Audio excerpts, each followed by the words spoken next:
Hello grade 12s. Here is the 2016 final question for the Civil Assembly question. I just wanted to go over and revise some of the things that we're going to be seeing this year with regards to the Civil Assembly. Here we've got the schematic floor plan. Remember that schematic is just an outline. That is not what you are going to do. You will be doing a full floor plan. So you're not going to write, when you label this, you don't write schematic floor plan. You're going to write floor plan. And it says that in your instructions, floor plan. They don't say schematic floor plan. They've put in the cutting plane here. So remember the shapes that we're going to see. Here we've got an L shape, as I've said to you before, because what they like to do is part of this would get sectioned. And you can see here that you're going to cut through a window. And then the other part of it won't be sectioned, so you've got to show the outside detail of this. Again, here is a schematic, in other words, the outside. And they're going to ask you to draw the south elevation or sectional south elevation on cutting plane. So once again, if you're going to write schematic anywhere in the labeling, they are going to take the marks away. They've given you the details of what things need to look like for the windows, for the doors, for the foundation.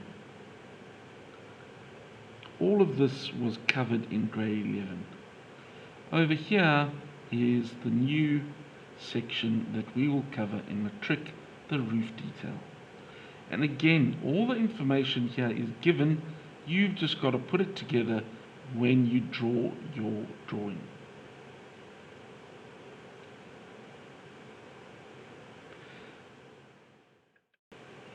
If we go into a little bit more detail about the roof now,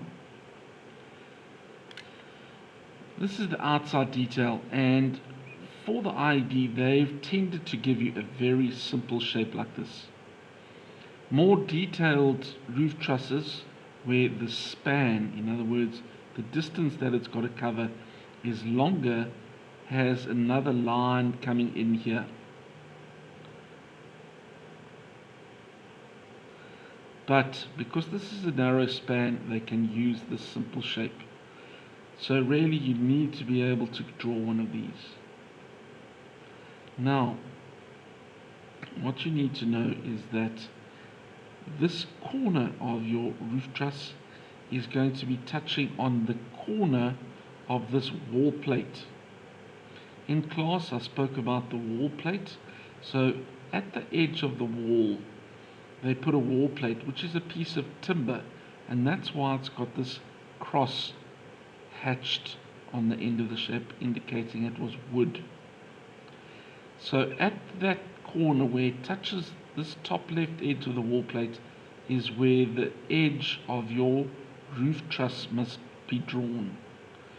They told you that the angle is 30 degrees, so you would take your 30-degree set square and draw that to line up with the top left edge of the wall plate.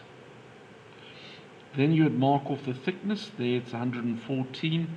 Your scale is 1 to 50 usually, so making this about 2 millimeters thick. All of this is 2 millimeters, and you would go about drawing in that shape.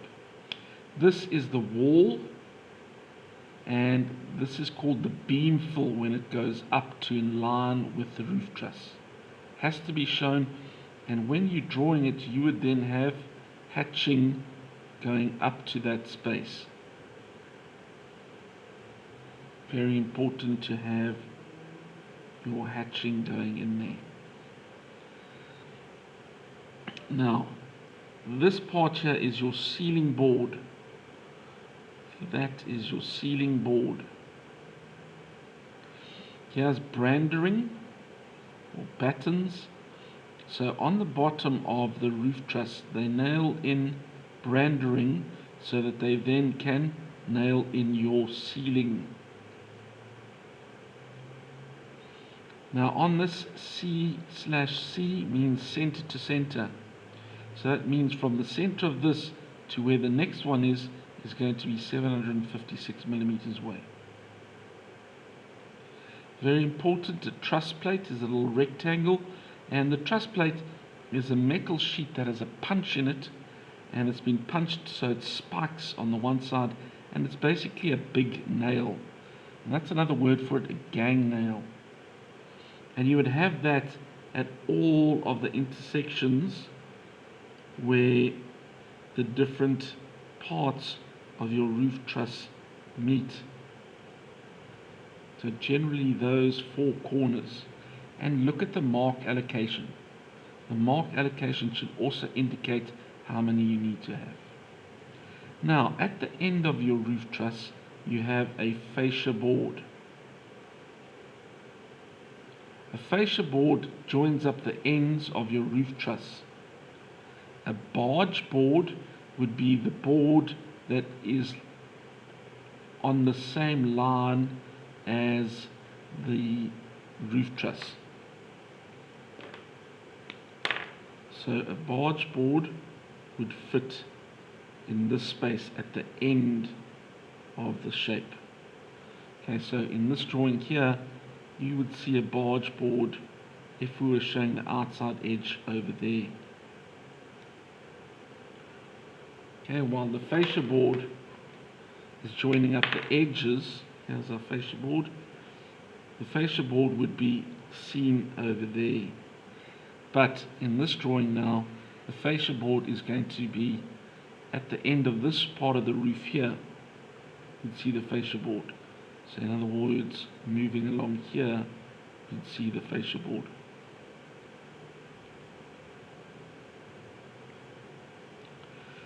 Over here you've got a purlin.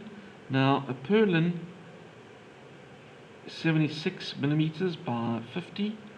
The purlin is there to support the weight of the roof material.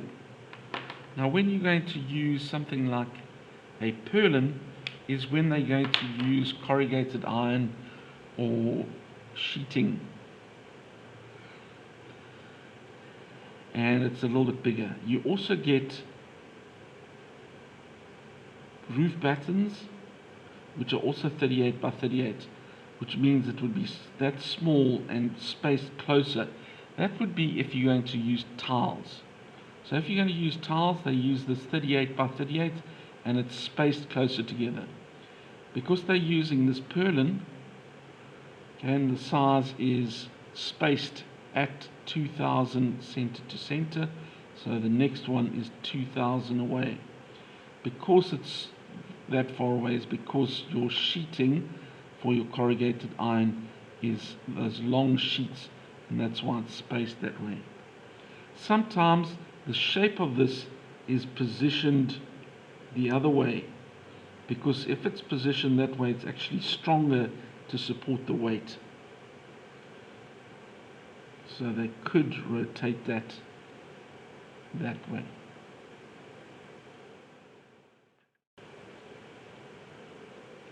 So here is the memo. What I'd like you to do is just look through this and see where the mark allocation is. I'm looking at the floor plan at the moment.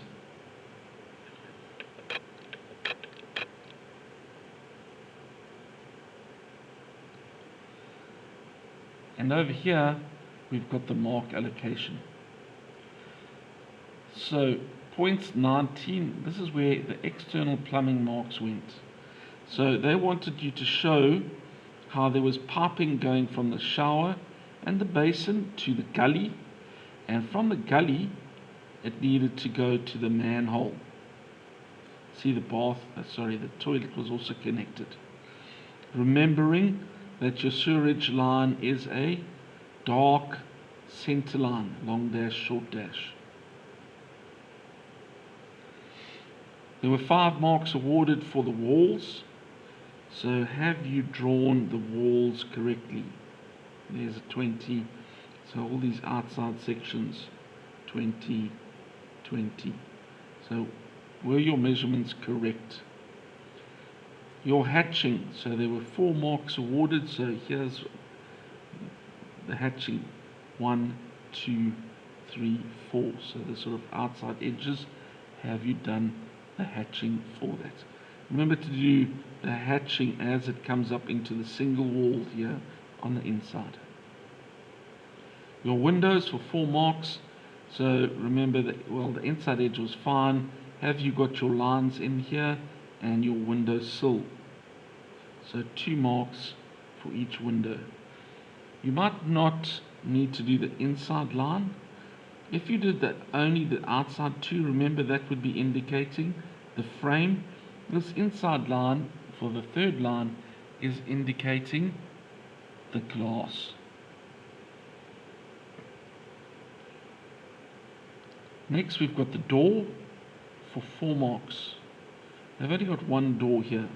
So 1 mark is to show if this is an external door, so there's the line indicating where the step is. You've got a mark for having a rebate, a mark for the door, and a mark for your door swing. Okay, this is grade 10 work. Your internal plumbing for 3 marks. So remember this is for your different plumbing, they mean the fixtures here. So here was your water closet. Have you used the correct convention for the water closet? Have you used the correct convention for the shower? Remember, the shower is a rectangle with a hole. You don't have those lines drawn in there.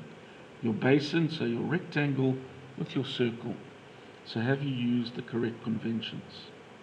Okay, your electrical, they didn't give you a legend, so you needed to remember your circle with your single switch, the wire going to a fluorescent tube. It said there were obviously 2 tubes of 40 watt. There is a switch and socket fixture. Sometimes they ask you to put this in on a certain wall. So just remember, you might need to remember which side to put that. The cutting plane, please, there are 2 marks awarded here. So your cutting plane in civil, they'd like you to do this line with the triangle indicating the direction you're looking. So you were looking into the house here when you did that section. A line through the wall with the triangle at the end, and it must be labeled AA.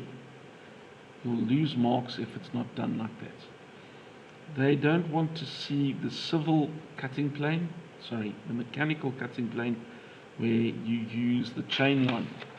So on the question paper, they gave you more the mechanical cutting plane. That's not what they want to see in the civil one, so don't use that.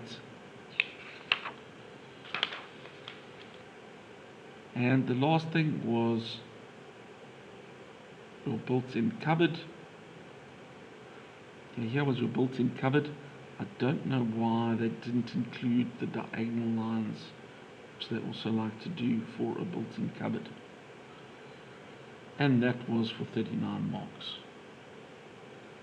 Now on to the sectional view.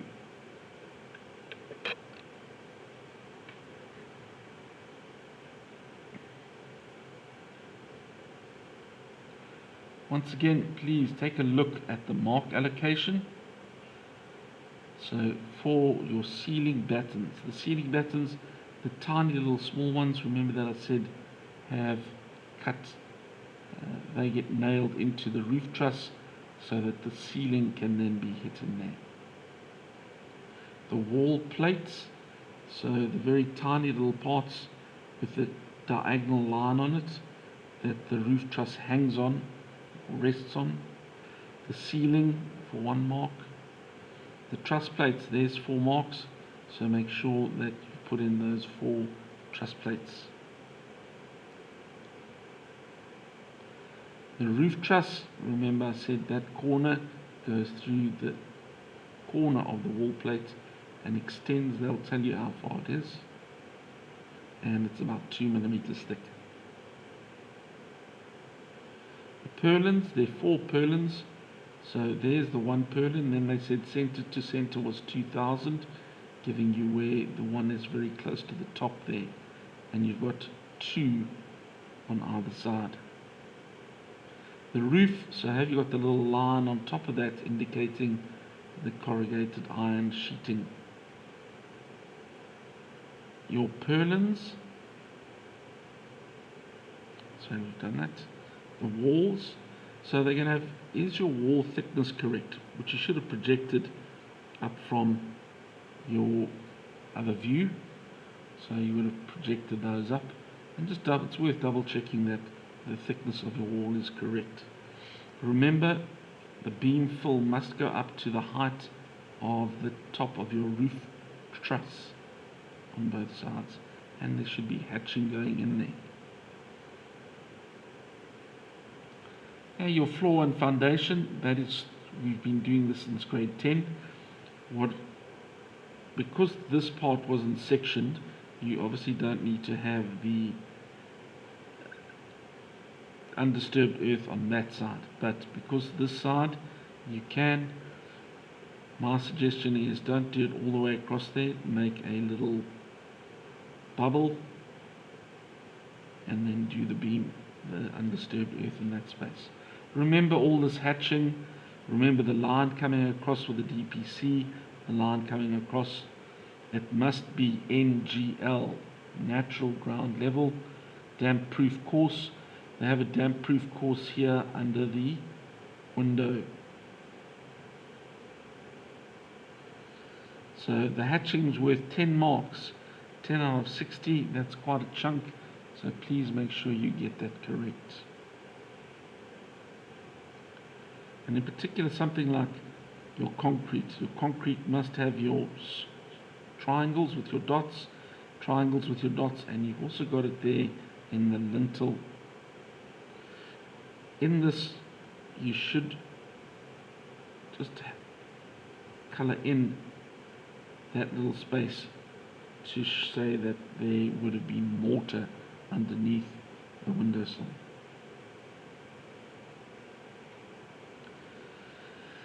Label sectional elevation on AA. If you don't say AA, they're not going to give you the mark. Remember, on the outside here, here's your window. You need to have the lines indicating where the hinge is going to where the handle would be. They've asked for hatching on the roof, and there is the frame for the door. And that is just a bit of a recap of what you're going to need. In my opinion, everything is given. There's nothing that you have to guess.